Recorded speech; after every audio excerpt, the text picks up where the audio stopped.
muziki wa injili kwa sasa hivi tunauchukulia kutokana na teknolojia na hali ya maisha jinsi ilivyo. Ni shughuli halali kabisa ya kiuchumi ambayo mtu anaweza kafanya ikamkwamua kiuchumi. Kwa kama unafanya muziki na lengo lako ni kwamba muziki ukuongezee mapato, ni lazima ujitangaze, ni lazima uwafahamishe watu kwamba mimi ninaimba, mimi nina kipaji. Kwa Mungu amekujalia kuwa na kipaji cha kuimba. Sasa tutajuaje kama wewe unaimba ikiwa hatujakusikia ukiwa unaimba? Kwa vijana wanatakiwa wajitangaze, watu wafahamu kwamba huduma wanazozitoa zina kiwango fulani. Nyimbo ninazoimba ni za aina fulani. Na uzuri sasa tuko kwenye ulimwengu ambao sasa kuna vitu vingi, kuna vitu vingi na kila mmoja anahitaji kitu chake tofauti. Kwa kitaalamu tunasema kuna different taste and preferences. Kwamba kuna mtu anataka mziki wa design fulani, yani huo ndio mziki anaopenda. Kuna watu wanataka mziki wa hip hop, amezoea hip hop, sasa anataka kusikia gospel hip hop. Kuna mwingine amezoea mziki wa R&B, anataka kusikia gospel R&B. Mwingine anataka kusikia slow music. Lakini sasa anawezaje kujua kama unaimba aina fulani ya mziki kama hajakusikia?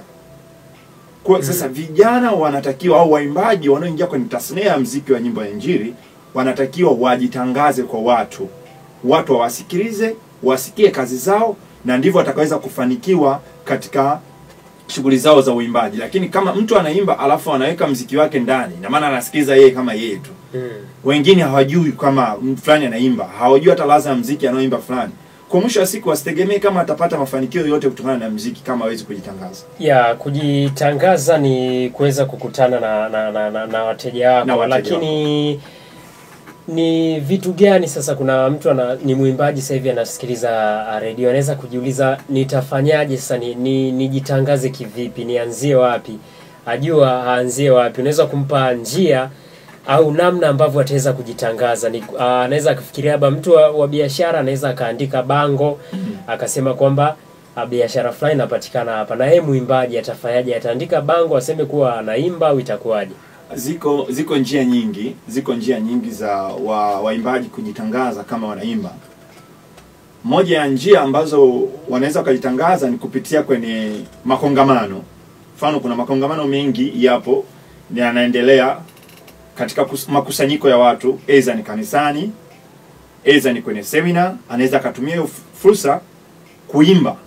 Kwa kama anaweza kuimba kwenye seminar, anaweza kaimba kanisani. Hii ni njia moja wapo ya kujitangaza. Lakini ipo njia nyingine nje ya hao makongamano ambao sasa anaweza akatumia kama fursa kujitangaza.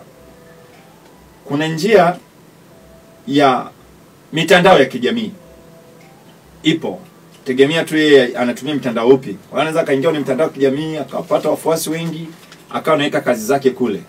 Watu wakajua anaimba, kama ni YouTube, kama ni Instagram, vyovyote anavyoweza kuweka kwenye hizo mitandao ya kijamii, lakini watu wakajua. Lakini pia kuna media ambazo zipo kabisa mahususi kwa ajili ya kupokea kazi za wasanii. Kuna redio ambazo zinapokea kazi za wasanii ambazo anaweza kazitumia kama fursa kwa yeye kujitangaza. Zipo TV, anaweza akatumia hizi TV kama fursa kwa yeye kujitangaza.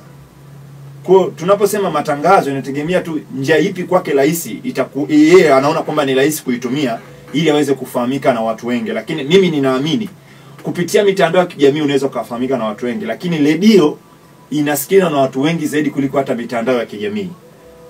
Redio ndio njia rahisi ya huyu mwimbaji kujitangaza zaidi, kwa sababu hata nyimbo zake mara nyingi zinapigwa sana kwenye redio, zinasikizwa sana kwenye redio. Ina maana leo tusingesikia waimbaji wakubwa kama tusingewasikia kwenye redio. Tulianza kuwasikia kwenye redio, kazi zao zinapigwa kwenye redio, ndio maana leo tunawafahamu.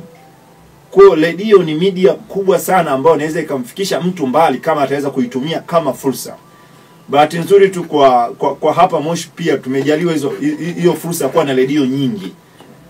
Na kila redio ina condition tofauti, lakini zipo redio ambazo ziko vizuri ambazo zinaweza zikawapromote hawa wasanii, hasa wasanii wengine chipkizi ambao wanatamani kusikika, waje kusikika na wanajua kuimba, isipokuwa tu hawajapata fursa ya kusikika kuna watu. Kwa mimi niwatie moyo hawa wasanii wengine wa chini kabisa ambao hawajasikika na wanatamani kusikika, wasiziogope redio.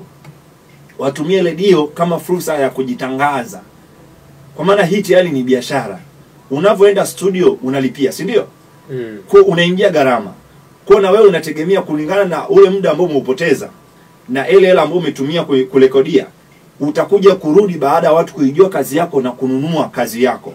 Unataka utoe album, utatoa album ndio, lakini unatakiwa upate zaidi ya ile gharama ambayo umeipata. Na maana unatakiwa ufanye muziki wenye faida. Sasa utafanyaje muziki wenye faida kama hutaweza kuuza kazi yako vizuri? Na njia mojawapo ya kuuza kazi ni lazima uipromote. Ni lazima watu waijue. Ni lazima ujionyeshe kwa watu kwamba mimi ninaimba. Mimi nina kipaji 1 2 3. Watu watakavyoona, kuna watu watavutiwa moja kwa moja na kazi unayoifanya. Watakusupport kwa kununua kazi yako, watakusupport kwa kukutangaza. Unajua kuna mtu mwingine anaweza asikufahamu wewe direct, lakini akafahamu kupitia watu wengine. Akapata tu sifa, bana nimesikiza kazi ya mtu fulani bana. Umesikia kazi ya msanii fulani? Hasi ametoa nyimbo nzuri. Ameisikia akaipenda, lakini naye akakusaidia kuvumisha zile taarifa kwa watu wengine. Kwa hiyo ukajikuta umefahamika na watu wengi zaidi baada ya kujitangaza kwa watu kupitia njia mbalimbali. Lakini sasa sana kupitia redio ndio matangazo yanafika mbali zaidi kulingana na coverage na kulingana na redio inaweza kusikiwa na watu wangapi.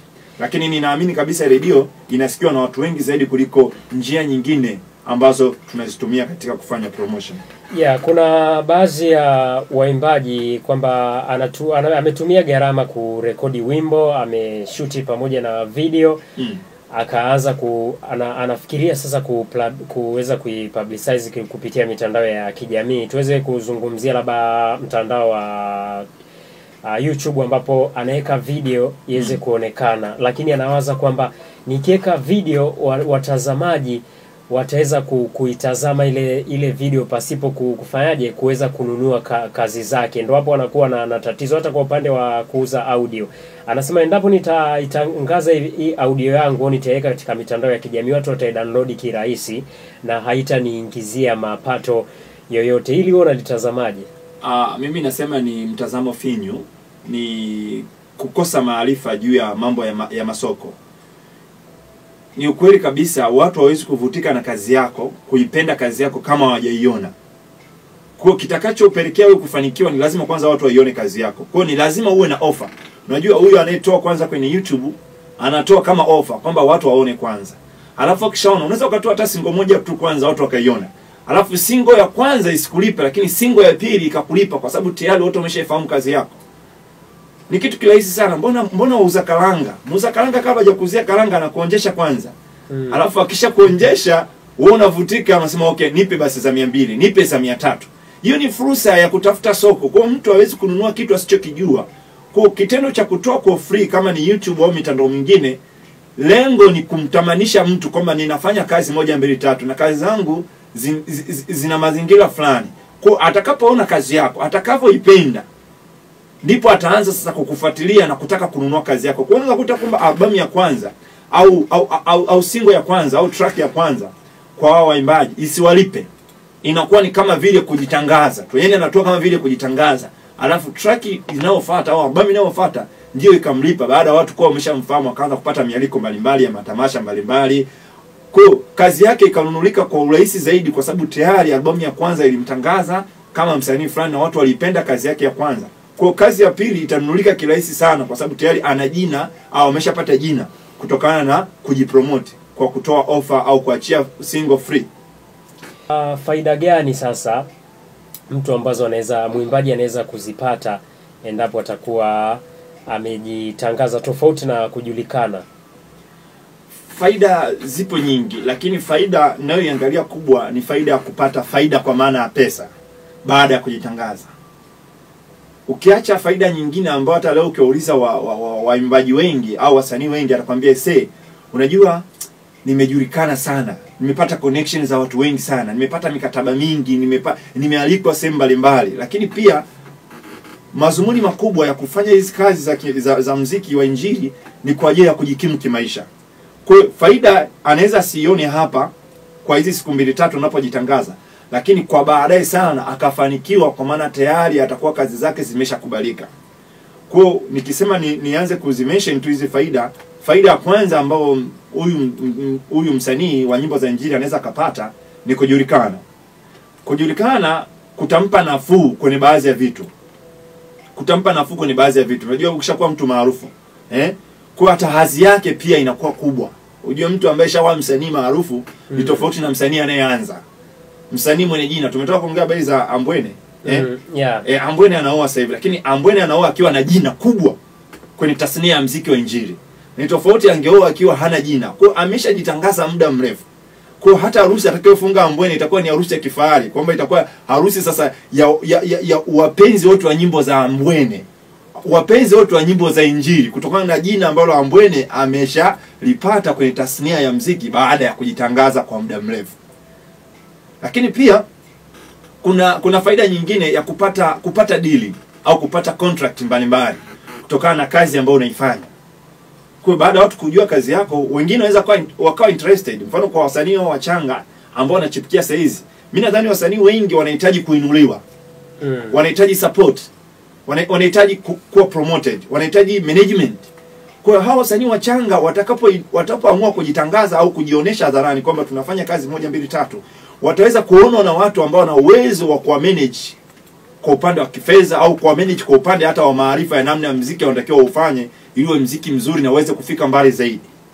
Lakini pia watapata support mbalimbali. Wewe kuna matangazo, bana mimi nataka unisaidie kwa sababu nimeona unavyoimba vizuri na tangazo langu nataka nilitoe.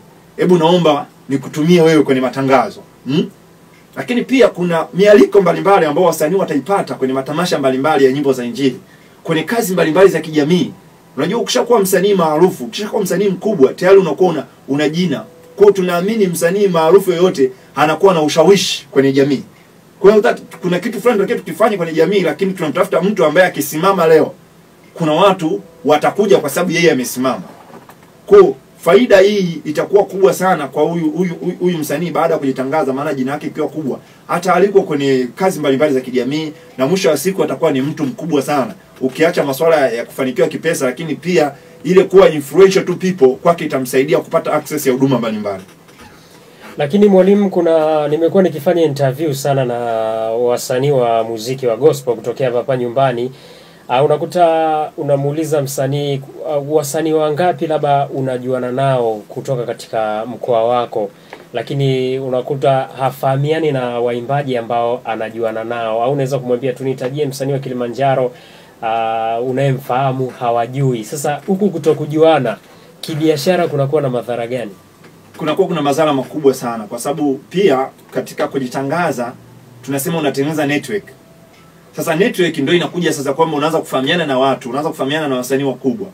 Itafika wakati unatakiwa ufanye collab na msanii fulani, au ili ufanikiwe unatakiwa umtafute msanii fulani umshirikishe kwenye nyimbo yako, kwamba kupitia mgongo wa yule msanii na wewe pia utapata kufahamika, utapata umaarufu. Lakini sasa kama ufahamiani na wasanii wenzako ambao wanafanya muziki unaofanana na wewe, ina maana hata hiyo network kuipata inakuwa ni kazi sana.